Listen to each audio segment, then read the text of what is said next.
வணக்கம் ரவி.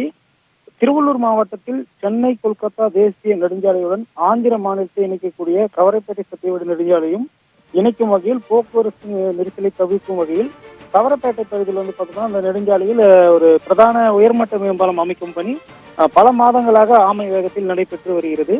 இந்த பணிகள் தொடர்ந்து பெய்து வரும் கனமழையின் காரணமாக நடைபெற்று வரும் நிலையில் தேசிய நெடுஞ்சாலை அதிகாரிகள் வாகனம் சென்று வரும் சர்வீஸ் சாலையை பராமரிக்காத ஒரு காரணத்தால் பார்த்தோம்னால் காலை மற்றும் மாலை இரு நேரங்களிலும் கடும் போக்குவரத்து நெரிசலானது ஏற்பட்டு வருகிறது. குறிப்பாக இந்த பள்ளி கல்லூரிக்கு செல்லும் மாணவர்கள், அதே போன்று அந்த தொழில் நிமித்தமாக செல்பவர்கள் என அனைவரும் இதுக்கு பாதிப்பு உள்ளாகி பெரும் அவதியை தினந்தோறும் சந்தித்து வருகின்றனர்.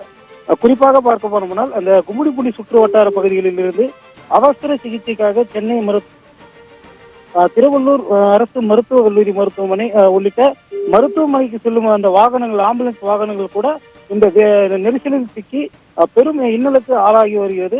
அதே போன்று பார்த்தோம்னால் குறிப்பாக இந்த ஆம்புலன்ஸ் வாகனங்களில் செல்லக்கூடியவர்கள் இந்த நெரிசலில் சிக்கி உயிரிழக்கும் அபாயமும் ஏற்பட்டு வருகிறது. இந்த நிலையில் பார்த்தோம்னா இந்த சர்வீஸ் சாலையை உடனடியாக முழுமையாக சீரமைக்க வேண்டும் என்ற ஒரு கோரிக்கையும் இந்த வாகன ஓட்டிகளிடம் இருக்கும் பட்சத்தில் சென்னை கொல்கத்தா தேசிய நெடுஞ்சாலையில் தினமும் இது போன்ற ஒரு இன்னலை வாகன ஓட்டிகளும் அதே போன்று பொதுமக்களும் சந்தித்து வருவது பெரும் ஒரு அச்சமாகவே உள்ளதாக வாகன ஓட்டிகள் தெரிவிக்கிறார்கள். சென்னை கொல்கத்தா தேசிய நெடுஞ்சாலையில் கடும் போக்குவரத்து நெரிசலில் ஆம்புலன்ஸ்கள் சிக்கி தவிக்கும் அந்த அவல நிலையானது அரங்கேறிக் கொண்டிருக்கிறது. அண்மை செய்தியாக பார்த்தும் விவரங்களை எமது செய்தியாளர் மோகன் வழங்கியதை கேட்டோம்.